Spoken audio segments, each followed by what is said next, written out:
காங்கிரஸ் மாவட்ட தலைவர் ஜெயக்குமாரின் உடல் மீட்கப்பட்ட இடத்தில் கிடைத்த டார்ச் லைட். எரிந்த நிலையில் கிடைத்திருக்கும் டார்ச் லைட்டை சோதனைக்கு அனுப்பியுள்ள தனிப்படை. வெஸ்ட் நைல் வைரஸ் காய்ச்சல் வேகமாக பரவி வருவதாக சுகாதாரத்துறை அமைச்சர் மா. சுப்பிரமணியன் எச்சரிக்கை. கேரளாவில் இருந்து தமிழகம் வரும் 13 எல்லைகளிலும் கண்காணிப்பு தீவிரப்படுத்தப்பட்டிருப்பதாகவும் விளக்கம்.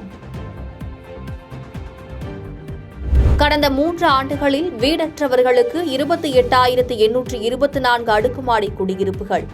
தமிழ்நாடு நகர்ப்புற வாழ்விட மேம்பாட்டு வாரியம் புதிய சாதனை. நாளை 4ஆம் கட்ட தேர்தலுக்கு தயாராகி வரும் 96 தொகுதிகள். இறுதிக்கட்ட பரப்புரை ஓய்ந்த நிலையில் வாக்குப்பதிவை அமைதியாக நடத்த தேர்தல் ஆணையம் மும்முரம். துண்டு சீட்டு உதவியில்லாமல் ஒடிசாவின் மாவட்டங்களின் பெயர்களை கூற முடியுமா? அம்மாநில முதலமைச்சர் நவீன் பட்நாயக்கிற்கு பிரதமர் மோடி சவால். ஆந்திராவில் ஒய்எஸ்ஆர் காங்கிரசும் தெலுங்கு தேசமும் பாஜகவின் பி டீம். பாஜகவிற்கு புதிய விரிவாக்கம் கொடுத்து பரப்புரையில் சாடிய ராகுல் காந்தி. மதம் மற்றும் மொழியை வைத்து வெறுப்பை விதைக்கிறது இந்தியா கூட்டணி. தென்சென்னை பாஜக வேட்பாளர் தமிழிசை சவுந்தரராஜன் விமர்சனம். நாகை இலங்கை இடையிலான பயணிகள் கப்பல் சேவையில் மாற்றம். மே 13ஆம் தேதிக்கு பதில் 17ஆம் தேதி கப்பல் இயக்கம் தொடங்கும் என அறிவிப்பு. ஆப்கானிஸ்தானில் வரலாறு காணாத வெள்ளம் மற்றும் பெருமழை. உயிரிழந்தோர்களின் எண்ணிக்கை 150ஐ கடந்ததாக அதிகாரப்பூர்வமாக அறிவிப்பு. மழை தொடரும் நிலையில் வைகை ஆற்றில் 2வது நாளாக வெள்ளப்பெருக்கு. கரையோர மக்களுக்கு வெள்ள அபாய எச்சரிக்கை. இன்று செவிலியர் தினத்தை ஒட்டி முதலமைச்சர் மு.க. ஸ்டாலின் வாழ்த்து. ஒப்பந்த செவிலியர் பணி நியமனம் மற்றும் பணி மாறுதல் உள்ளிட்ட கோரிக்கைகள் நிறைவேற்றப்பட்டுள்ளதாக விளக்கம்.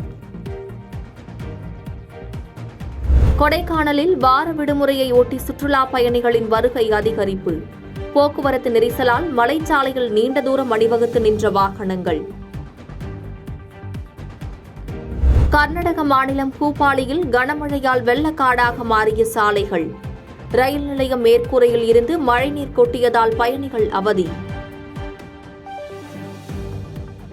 கடலூர் அருகே தடுப்பு கட்டையில் மோதிய அரசு பேருந்து மீது பின்னால் வந்த தனியார் பேருந்து மோதி விபத்து. அரசு பேருந்தில் பயணித்த 25 பேர் காயம். ஆந்திராவில் நடிகர் அல்லு அர்ஜுன் மீது போலீஸ் வழக்கு.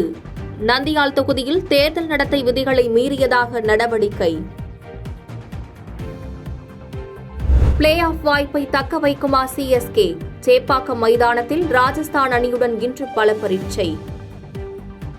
பாதகம் செய்பவரை கண்டால் நாம் பயங்கொள்ளலாகாது பாப்பா. மோதி மிதித்து விடு பாப்பா, அவர் முகத்தில் உமிழ்ந்து விடு பாப்பா. அண்மை செய்திகளை உடனுக்குடன் தெரிந்து கொள்ள இணைந்திருங்கள் இயம்நாடு தொலைக்காட்சியுடன்.